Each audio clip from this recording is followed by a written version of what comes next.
Okay so हम लोग questions करेंगे गॉस थ्योरम पे। टाइप ऑफ क्वेश्चन कैसे वो पूछते हैं कॉम्पिटिटिव एग्जाम में।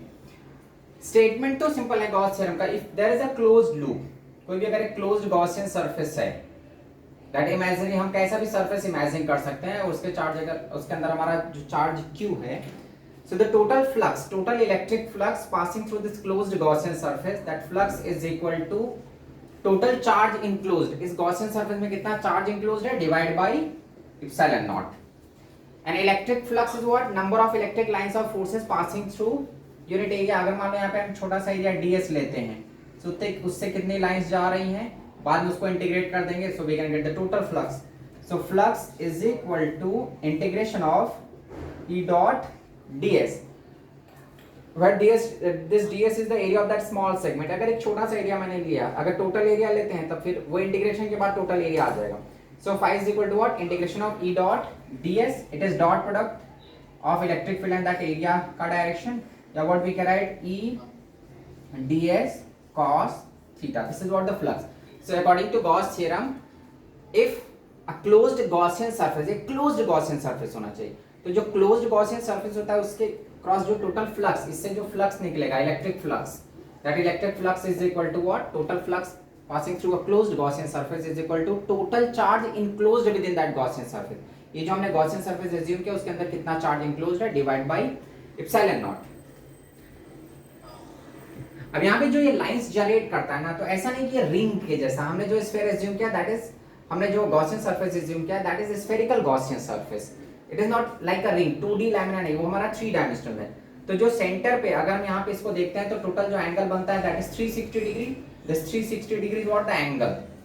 अब यहाँ पे एक टर्म हम यूज करते हैं सॉलिड एंगल. जो टोटल हमारा स्फेरिकल सरफेस है, कोई भी एरिया अगर एक पॉइंट पे जो एंगल सबटेंड करता है that is solid angle. Clear? जैसे हमारा एक सेमी सर्कल रिंग है.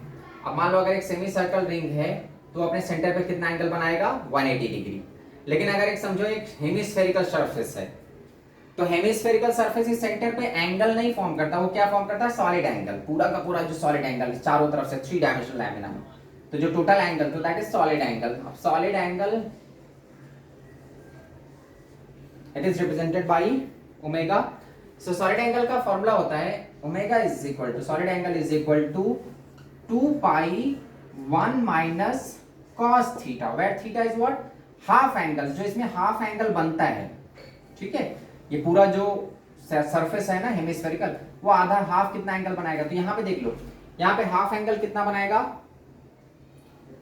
90 degree for this hemispherical surface.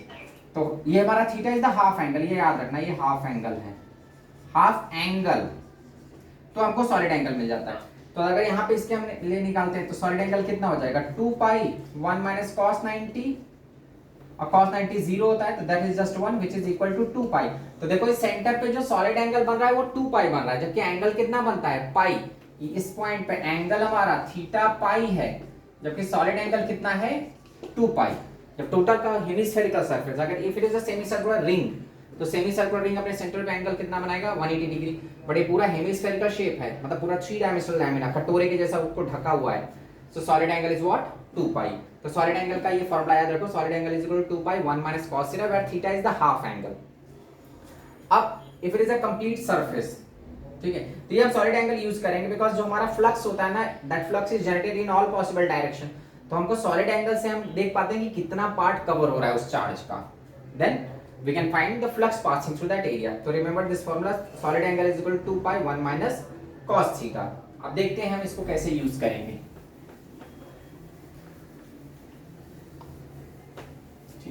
Suppose हमारे पास एक सिंपल सा मैं एग्जांपल लेता हूं. There is a point charge, ठीक है, मैंने एक यहाँ पे पॉइंट चार्ज दिया and it is surrounded by a Gaussian surface. मैंने इसको गॉसियन सरफेस से कवर कर दिया. फर्स्ट क्वेश्चन, अगर हमको पूछ रहा है कि कितना फ्लक्स इसमें से निकलेगा, टोटल फ्लक्स, तो टोटल फ्लक्स क्या होगा? देख लेते हैं. चारों तरफ उससे कवर है ये चार्ज, पूरा का पूरा. The total charge enclosed with in the Gaussian surface is what? q. तो क्या हो जाएगा? q by epsilon not. ये तो एक सिंपल सा केस हो गया. अगर मान लो बोलते हैं कि यहाँ पे चार्ज सिचुएटेड है और केवल हाफ पार्ट ही ये हमारा सेकंड हेमिस्फेरिकल सरफेस है. Now we have to find the what flux is passing through this hemispherical surface. And the charge is situated at the centre, इस कटोरे के सेंटर पे चार्ज Q है, तो ये इस जो हेमिस्फेरिकल सरफेस है उससे कितना फ्लक्स जाएगा। तो सारी की सारी लाइंस इधर से नहीं जाने वाली हैं, कुछ ही ये हमारा जाएगा इधर। क्लियर। अब इस केस में क्या होगा, ये जो टोटल इनक्लोज नहीं हुआ है, तो हम क्या करते हैं, हम एक एज्यूम कर लेते हैं गॉसियन सरफेस ऐसा, अगर इसको पूरा कवर कर देते हो तो टोटल फ्लक्स क्या हो जाएगा, Q by epsilon not. But ये वाला केवल हाफ पार्ट कवर कर रहा है। क्लियर। तो इस केस में जो टोटल फ्लक्स होगा, टोटल फ्लक्स क्या होगा, Q by epsilon not. But हमको तो केवल इसका चाहिए, तो इसका फ्लक्स क्या होगा, phi dash, that is half of the total flux, तो Q बाई 2 एप्सिलॉन नॉट। तो ये जो पार्ट है, ये जो हमारा हेमिस्फेरिकल शेप है, इससे कितना फ्लक्स जा रहा है, that is Q by 2 epsilon not. ये तो एक सिंपल सा फॉर्मूला है हमारा, ठीक है, डायरेक्ट ये जुगाड़ से निकाल सकते हो। दूसरा हम ऐसे डायरेक्ट सॉलिड एंगल से भी सॉल्व कर सकते हैं। ये तो हमारा एक सिंपल वे हो गया कि पूरा हमने कवर कर दिया, टोटल फ्लक्स कितना था, Q बाई एप्सिलॉन नॉट। तो एक साइड से, केवल एक साइड से जो हेमिस्फेरिकल सरफेस, उसमें से कितना फ्लक्स जाएगा, that is Q by 2 epsilon not. अब अगर हम इसको सॉलिड एंगल से भी सॉल्व कर सकते हैं, मान लो हमारे पास आधा टुकड़ा है, पूरा नहीं है जिंक कलर, ठीक है, हमारा एक हेमिस्फेरिकल शेप है, ठीक है, चार्ज यहाँ पे रखा है।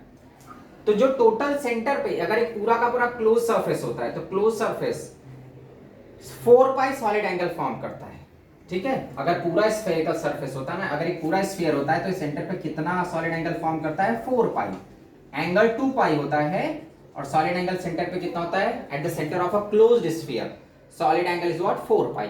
अब यहाँ पे देखेंगे, यहाँ पे इस केस में हम देखते हैं कितना सॉलिड एंगल बना रहा है। मतलब अगर 4 पाई सॉलिड एंगल है, तो फ्लक्स कितना होगा, Q by epsilon not, because when the surface is closed, पूरा का पूरा सरफेस क्लोज्ड है, एंगल 4 पाई है, तो 4 पाई सॉलिड एंगल के लिए फ्लक्स कितना होगा, Q बाई एप्सिलॉन नॉट। यहाँ पे तो पूरा का पूरा सरफेस नहीं, एक ही साइड में हेमिस्फेरिकल सरफेस है, तो जरा देखते हैं यहाँ पे कितना सॉलिड एंगल बना रहा है, ठीक है। तो सॉलिड एंगल के मैंने बताया, हमारा सॉलिड एंगल का फॉर्मूला क्या होता है, 2 पाई 1 माइनस कॉस थीटा। जरा थीटा देख लो, ये r होगा, ये भी रेडियस r होगा, तो ये एंगल कितना बना रहा है, 90 डिग्री। क्लियर। तो सॉलिड एंगल, ये जो हेमिस्फेरिकल का सरफेस है, उसका सॉलिड एंगल इस पॉइंट पे कितना होगा, तो 2 पाई 1 माइनस कॉस 90, वो केवल कितना बन रहा है, 2 पाई सॉलिड एंगल। तो हमको मालूम है जब पूरा 4 पाई होता है सॉलिड एंगल, 4 पाई सॉलिड एंगल के लिए फ्लक्स कितना था, Q बाई एप्सिलॉन नॉट। तो यूनिट सॉलिड एंगल के लिए फ्लक्स कितना होगा, Q by 4 pi epsilon naught. तो अब हमारा जो सॉलिड एंगल है, इसका सॉलिड एंगल केवल कितना है, 2 पाई। तो 2 पाई का फ्लक्स कितना होगा, इसका हाफ, तो Q बाई 2 एप्सिलॉन नॉट। देखो यहाँ इस सॉलिड एंगल से भी आ गया हमारा आंसर। तो पहले हमने किसी भी पॉइंट पे अगर फ्लक्स निकालना है, बिकॉज अगर जरूरी नहीं कि पूरा का पूरा क्लोज्ड सरफेस है, यहाँ पे क्लोज सरफेस तो था ही नहीं, एक साइड का एक हेमिस्फेरिकल सरफेस दिया है, और इसी हेमिस्फेरिकल सरफेस से हमको फ्लक्स निकालना है। तो देख लो कि ये हेमिस्फेरिकल सरफेस इस पॉइंट पे कितना सॉलिड एंगल सबटेंड कर रहा है, हम सॉलिड एंगल से निकाल सकते हैं, बिकॉज जब पूरा क्लोज्ड होता है तो सॉलिड एंगल 4 पाई होता है, तो क्लोज्ड के लिए तो हमारा Q बाई एप्सिलॉन नॉट हमेशा ही रहेगा, मतलब 4 पाई के लिए हमेशा Q बाई एप्सिलॉन नॉट होगा। तो हम अगर सॉलिड एंगल निकाल लेते हैं, the solid angle which is formed by this hemispherical surface at this point, हमको मालूम चल जाएगा। तो टोटल सॉलिड एंगल पूरा अगर क्लोज्ड गॉसियन सरफेस होता है, तो क्लोज्ड गॉसियन सरफेस का सॉलिड एंगल 4 पाई होता है, तो 4 पाई में क्या होगा, flux Q by epsilon naught. तो यूनिट एंगल के लिए, यूनिट सॉलिड एंगल के लिए क्या होगा, Q by 4 pi epsilon not. अब हमारा जो सॉलिड एंगल, ये जो हेमिस्फेरिकल जो कटोरे जैसा है, ये कितना सॉलिड एंगल बना रहा है, 2 पाई। तो 2 पाई के लिए क्या होगा, इसका हाफ। क्लियर। तो 2 पाई से मल्टीप्लाई कर दिया, ये वही है बेसिकली 4 पाई डिवाइड, तो ये हमारा फ्लक्स आ गया। अब देखो, अगर मान लो ये एग्जैक्टली सेंटर पे नहीं है, क्वेश्चन कैसे चेंज कर देते हैं वो कंफ्यूज करने के लिए, इसको थोड़ा पीछे हटा दो। उसमें Q by 2 pi epsilon not रहेगा ना। अरे भैया ये नहीं, इसको 2 पाई मल्टीप्लाई करना पड़ेगा ना, Q बाई ये जो यूनिट का आया था इनटू 2 पाई, तो कट गया, तो कितना आ गया, Q बाई 2 एप्सिलॉन नॉट। ठीक है, मैंने मल्टीप्लाई किया, डिवाइड नहीं किया। ठीक, अब मान लो इसी को थोड़ा पीछे शिफ्ट कर देते हैं, चार्ज एकदम सेंटर पे नहीं है, ऐसे वो क्वेश्चन पूछ के हमको कंफ्यूज करते हैं, तो कहीं पे भी शिफ्ट करें, बस सॉलिड एंगल देख लो। थर्ड क्वेश्चन, मान लो चार्ज यहाँ पे है और ये जो कटोरा है यहाँ पे रखा हुआ है ऐसा। अब ये बड़ा झंझट वाला काम हो गया। अब हमको यहाँ से मान लो सेपरेशन है R और ये भी R है। Now you have to find the flux, इस चार्ज का फ्लक्स इस कटोरे में से कितना निकल रहा है, बस अपने को उसी से मतलब है। लाइंस तो इसकी चारों तरफ जा रही हैं, ऐसे लाइंस जा रही हैं इन ऑल पॉसिबल डायरेक्शन, ठीक है। चारों तरफ लाइंस जाएंगी। तो पूरा अगर सॉलिड एंगल 4 पाई होता तो 4 पाई का तो हमको मालूम है क्यू बाई एप्सिलॉन नॉट। जो इसका टोटल फ्लक्स है, पूरा इसका चारों तरफ जो फ्लक्स है वो कितना है, क्यू बाई एप्सिलॉन नॉट। लेकिन हमको टोटल नहीं चाहिए, हमको तो केवल इस पार्ट का चाहिए, यहां तक का। तो देखते हैं ये कितना सॉलिड एंगल बनाएगा। ये वाला जो कटोरा है ये इस चार्ज पे कितना सॉलिड एंगल फॉर्म करेगा। Find that solid angle first. Solid angle के लिए हमको एंगल की जरूरत पड़ती है हाफ एंगल। पहले इसको मैं मिला दे रहा हूं, यही हमारा हाफ एंगल है थीटा। क्लियर? ठीक है, तो cos थीटा जरा निकालो। cos थीटा कितना हो जाएगा, ये r है यार, तो ये क्या होगा √2r। तो कितना हो जाएगा cos theta is what, r by √2r, that is 1 by √2, मतलब ये 45 है थीटा पाई बाई 4। अब सॉलिड एंगल जरा देखता हूं मैं। सॉलिड एंगल, ये जो कटोरा है इस चार्ज पे कितना सॉलिड एंगल फॉर्म करेगा। सॉलिड एंगल से हमको मालूम चल जाएगा पूरा, जब 4 पाई सॉलिड एंगल का तो हमको मालूम ही है। तो कितना हो जाएगा 2 pi 1 minus cos pi by 4, that is 1 minus 1 by √2 cos पाई। ये हमारा सॉलिड एंगल है। अब हमको मालूम है कि पूरा जो फ्लक्स होता है 4 पाई सॉलिड एंगल के लिए फ्लक्स कितना होगा, q बाई एप्सिलॉन नॉट। तो यूनिट के लिए कितना होगा, q by 4 pi epsilon not. अब हमारा ये जो है इसके लिए, तो इसके लिए कितना होगा, बस इसी को ले जाके मल्टीप्लाई कर दो।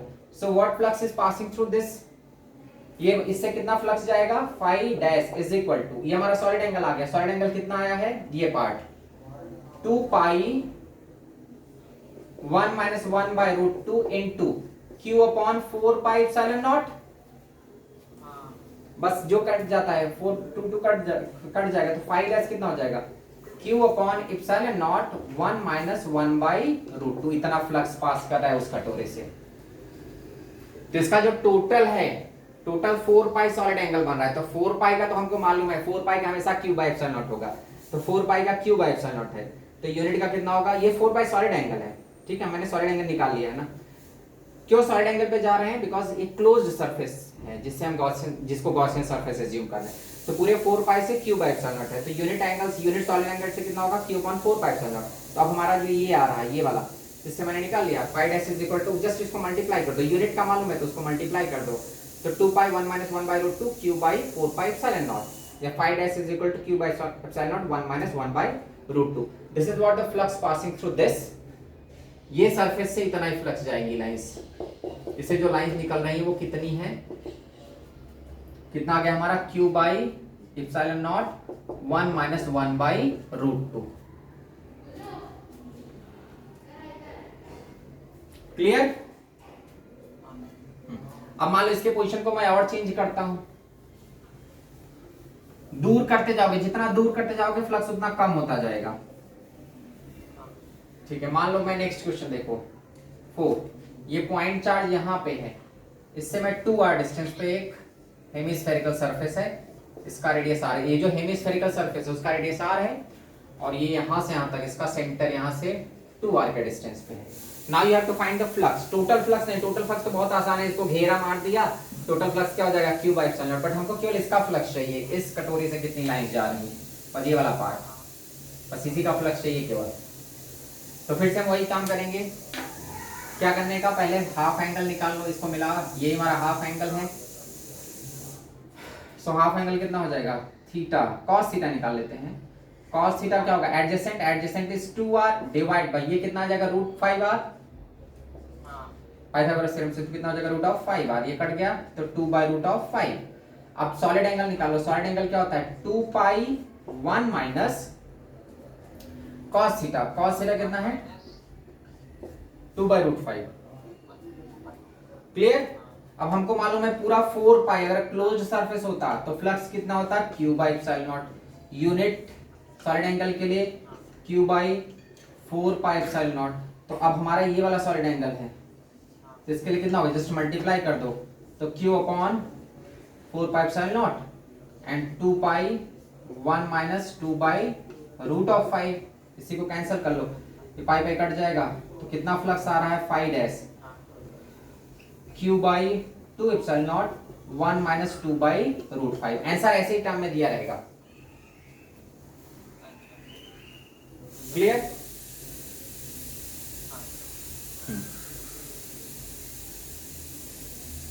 चलो रब कर रहा हाँ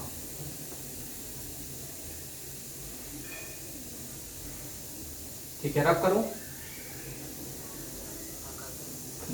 मान लो इसको मैं और जितना दूर लेते जाओगे ना सॉलिड एंगल उतना कम होता जाएगा, सॉलिड एंगल जितना कम होगा फ्लक्स भी उतना कम होता जाएगा। नेक्स्ट फिफ्थ क्वेश्चन देखते हैं।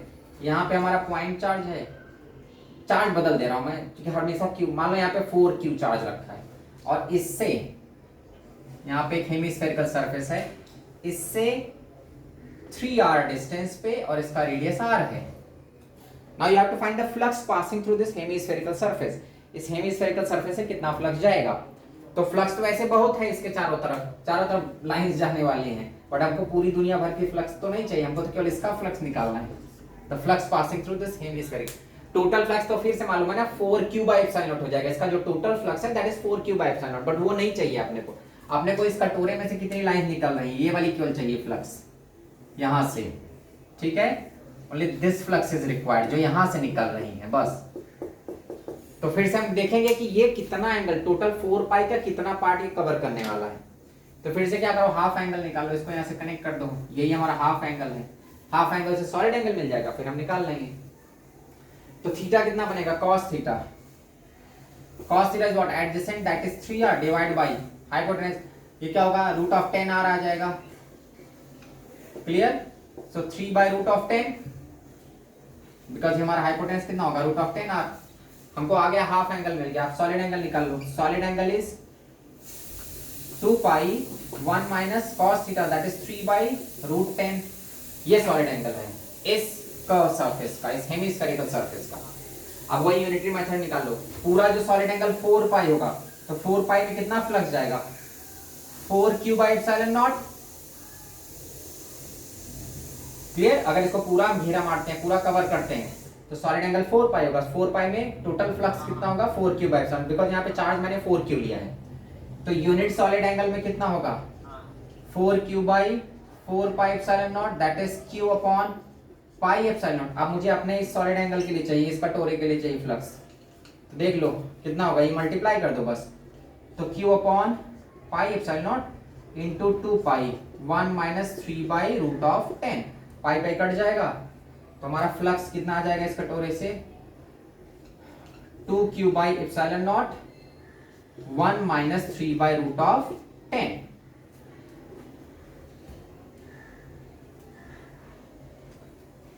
क्लियर। तो कहीं पे भी इसको कहीं पे भी दूर ले जाए, जितना दूर ले जाएगा फ्लक्स उतना कम होता जाएगा, जितना पास आएगा फ्लक्स बढ़ता जाएगा। ठीक है। फिर नेक्स्ट क्वेश्चन देखते हैं।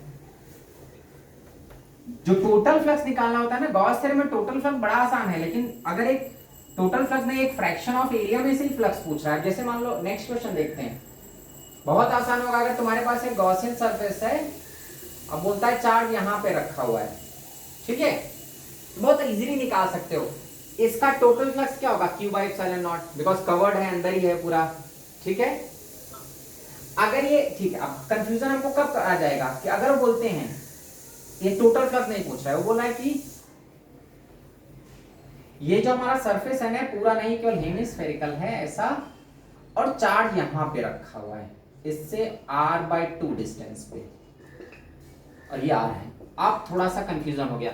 अब क्या होगा, ये हाफ ऑफ फ्लक्स नहीं देगा इधर। अगर चार्ज यहाँ पे सेंटर पे होता तो ये हेमिस्फेरिकल सरफेस है, ठीक है, तो हाफ फ्लक्स इधर जनरेट कर देता, बट ये तो और अंदर है, मतलब हाफ से भी ज्यादा फ्लक्स जनरेट करेगा वो। क्लियर। अब देखो अगर मैं इसको पूरा कवर करता हूं ऐसा, इसकी जो लाइन है इसकी लाइन चारों तरफ जा रही है ना, ऐसे इस टाइप से निकल रही है। हमको इस हेमिस्फेरिकल के लिए चाहिए फ्लक्स, इसी के लिए फ्लक्स चाहिए जो ब्लू लाइन में है फाई डैश। अब पहले इसका क्या निकालना पड़ेगा सॉलिड एंगल। तो देख लो जो टोटल है, ये जो रेड डॉटेड मैंने बनाया ना, इसमें से जो लाइंस टोटल फ्लक्स में से इसको माइनस कर दोगे तो वही फ्लक्स इसका होगा। ये जो ब्लू हेमिस्फेरिकल सरफेस है ना, इसमें से कितना फ्लक्स जा रहा है, तो क्या करो टोटल फ्लक्स में से इस रेड वाले को माइनस कर दो। अगर टोटल में से मैं रेड वाले को माइनस कर देता हूं तो मुझे इसका मिल जाएगा तो पहले इस रेड वाले का निकाल लो। अब देखो यहाँ पे हम पहले रेड वाले का निकाल लेते हैं, उसी को माइनस कर देंगे। अब रेड वाले का कैसे मालूम चलेगा, पहले इसका देखो सॉलिड एंगल कितना बना रहा है रेड वाला। ये जो रेड शेप का मैंने डॉटेड लाइन बनाया ना हेमिस्फेरिकल, ऐसा है ये, ठीक है, ये आर है, ये भी आर है, लेकिन चार्ज हमारा यहाँ पे सिचुएटेड है r/2 पे, ठीक है। जो मेरा रेड वाला हेमिस्फेरिकल सरफेस है, ये रेड वाले को छोड़ के पूरे फ्लक्स में से रेड वाले को माइनस कर दूंगा तो मुझे ब्लू वाला मिल जाएगा, ठीक है। तो ये रेड वाला हेमिस्फेरिकल सरफेस है और इससे इसके सेंटर पे चार्ज नहीं, चार्ज कहाँ पे है r/2 पे। तो पहले देखते हैं कितना सॉलिड एंगल बनाएगा, फिर से ये थीटा निकाल लो। तो अब देखो इसका सॉलिड एंगल cos थीटा क्या हो जाएगा, ये हमारा r/2 है r, तो ये कितना हो जाएगा root of r² + r²/4 root of 5/2r। तो हमारा पहले इसका सॉलिड एंगल cos थीटा निकाल लेंगे। तो सॉलिड एंगल ये जो रेड वाला फॉर्म कर रहा है 2π1 - cos थीटा, cos थीटा क्या होगा r/2 divide by root of 5/2r, तो 1/√5 आ जाएगा।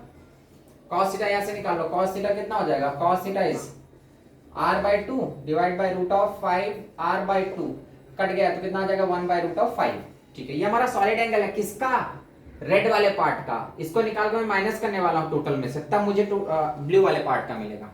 तो चलो मैं इसका फ्लक्स निकाल लेता हूं।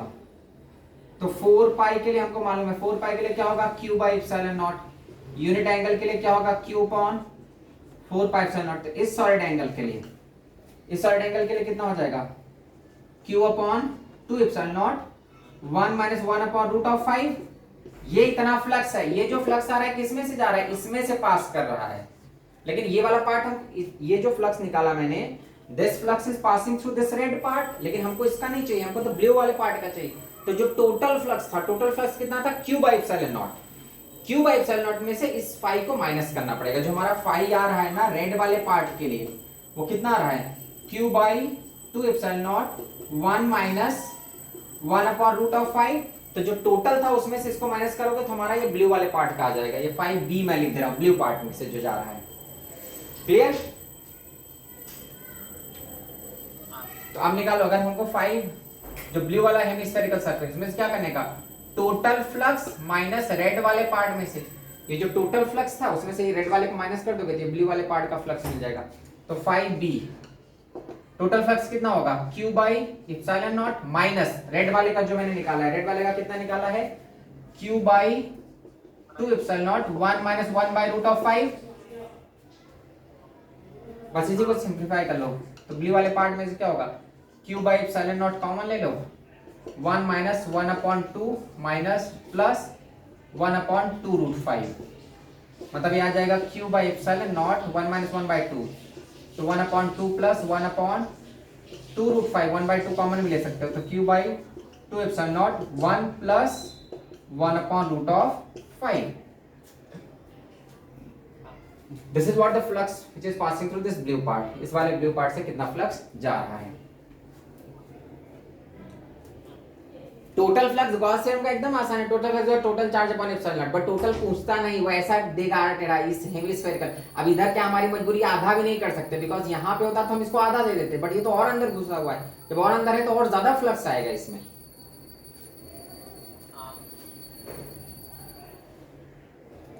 तो हमने क्या यहाँ पे जुगाड़ लगाया कि जो पार्ट इसमें जा रहा है, मतलब जो रेड वाला नहीं जा रहा है वही नहीं चाहिए, तो रेड वाले का निकाल लो। रेड वाले के लिए सॉलिड एंगल निकालना आसान है, तो रेड वाले का मैंने सॉलिड एंगल निकाल लिया और रेड वाले पार्ट को फ्लक्स को टोटल फ्लक्स में से हटा दिया। क्लियर हो गया, ठीक है। चलो इसी टाइप से और एक क्वेश्चन देखते हैं।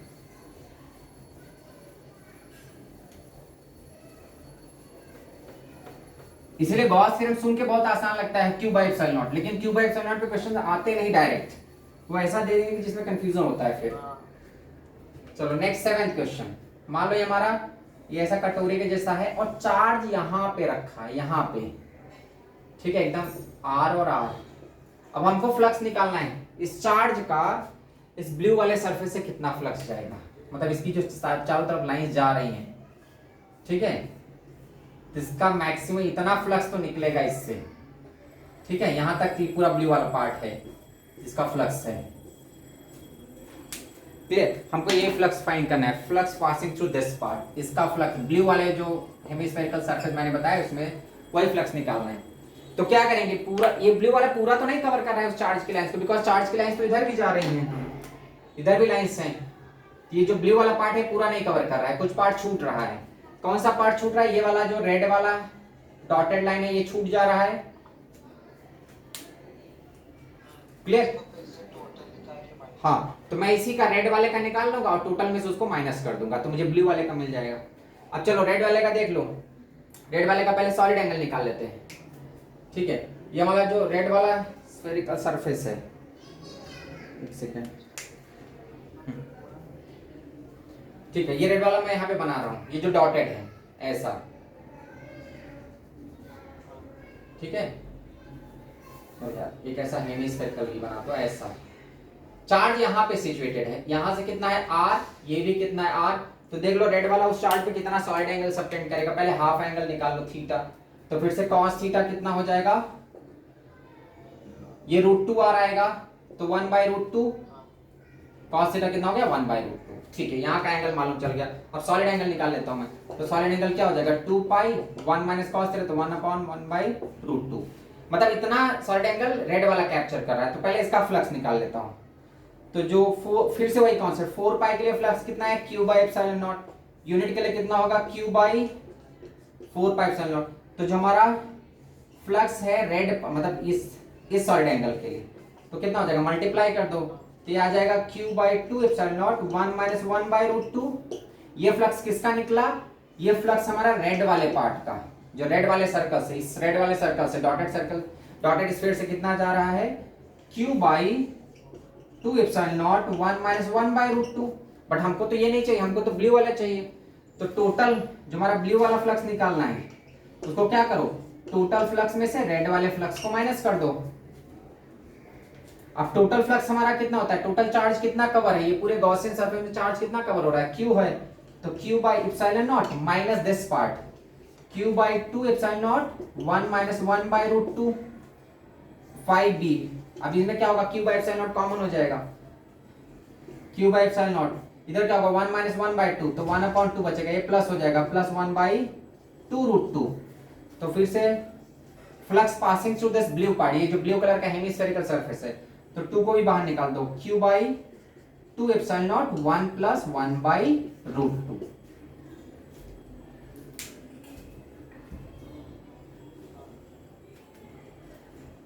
क्लियर?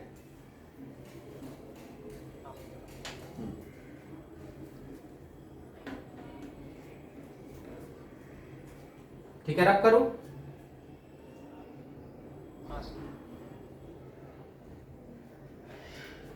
चलो, ये 7th क्वेश्चन था।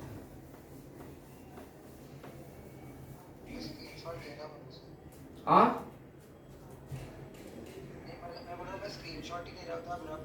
हाँ,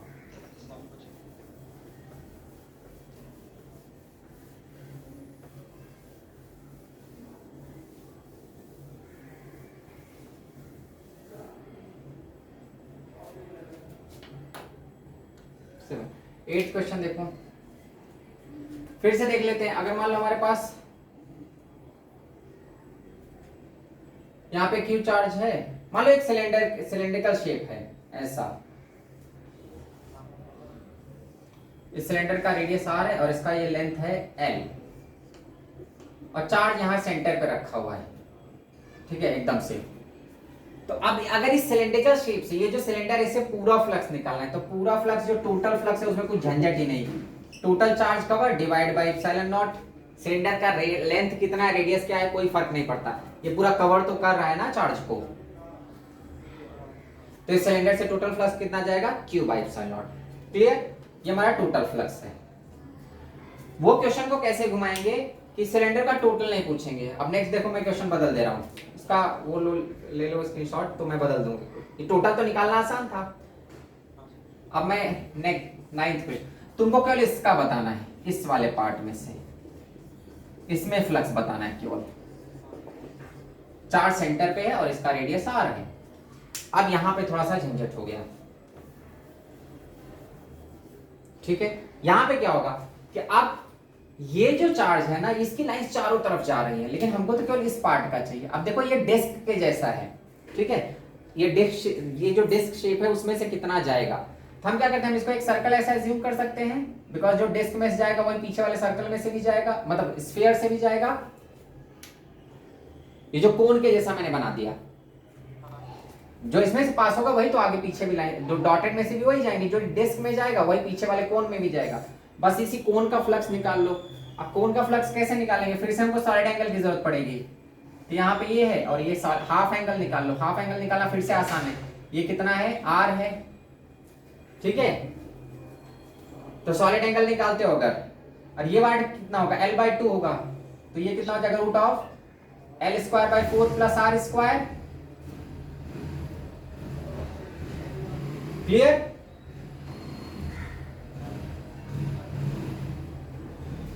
क्लियर ना यहां तक?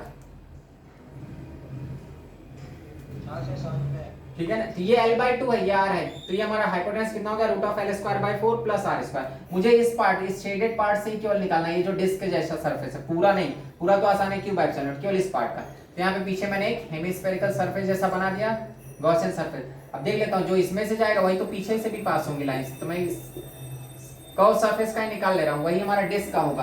कर्व सरफेस के लिए फिर से सॉलिड एंगल निकालो, तो सॉलिड एंगल क्या हो जाएगा, 2π1 minus cos theta. Cos theta क्या हो जाएगा, adjacent L/2 root of L²/4, बड़ा झंझट वाला आएगा ये आ रहा है, ठीक है। 2π ये 1 minus L/2 root of L²/4 plus R square. अब वही फिर से कहानी निकालो, जो हमारा टोटल 4π है, तो 4π के लिए कितना होगा, Q/ε0। तो यूनिट सॉलिड एंगल के लिए Q/4πε0। अब हमको इस पाई के लिए चाहिए, तो हमारा जो फ्लक्स होगा कितना होगा, मल्टीप्लाई कर दो, Q/4πε0 इनटू 2π, ये दिस होल थिंग। अब यहाँ पे L और R की वैल्यू नहीं दिया, वहां पे दिया रहेगा 2 सेंटीमीटर 1 सेंटीमीटर, तो पुट करना आसान रहता है। यहाँ पे तो मैंने चलो L और R के टर्म में दे दिया, इसलिए थोड़ा सा दिखने में भयंकर लग रहा है, बट है नहीं। तो n/2 root of L²/4 plus R square, pi भी कैंसिल करके ये हमारा फ्लक्स हो गया।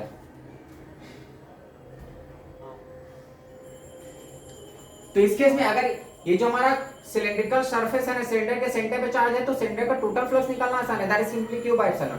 बट हमको ये शेडेड पार्ट है, ये जो डिस्क के जैसा शेडेड पार्ट है, इसका निकालना था। तो डिस्क में से उतनी लाइंस जाएंगी जितना इसके पीछे जो कर्व पार्ट अगर मैं बना देता हूं, ये कर्व पार्ट में से जितनी लाइन जाएंगी वही डिस्क में जाएंगी, बस इस कर्व पार्ट का निकाल लो। अब कर्व पार्ट का कैसे निकालेंगे, तो कर्व पार्ट का सॉलिड एंगल निकाल लो। सॉलिड एंगल के पहले हाफ एंगल की जरूरत पड़ेगी, cos थीटा निकाल लिया मैंने, और cos थीटा के बाद सॉलिड एंगल। ये जो कर्व पार्ट है ये सेंटर पे कितना सॉलिड एंगल सबटेंड कर रहा है, एक बार सॉलिड एंगल मालूम चल गया, तो टोटल सॉलिड एंगल 4π के लिए फ्लक्स कितना होगा, Q/ε0। तो इस एंगल के लिए मैंने निकाल लिया। अब वहां पे यहाँ पे L और R नहीं दिया, L और R दिया रहेगा तो वो सिंपल हो जाता है फिर।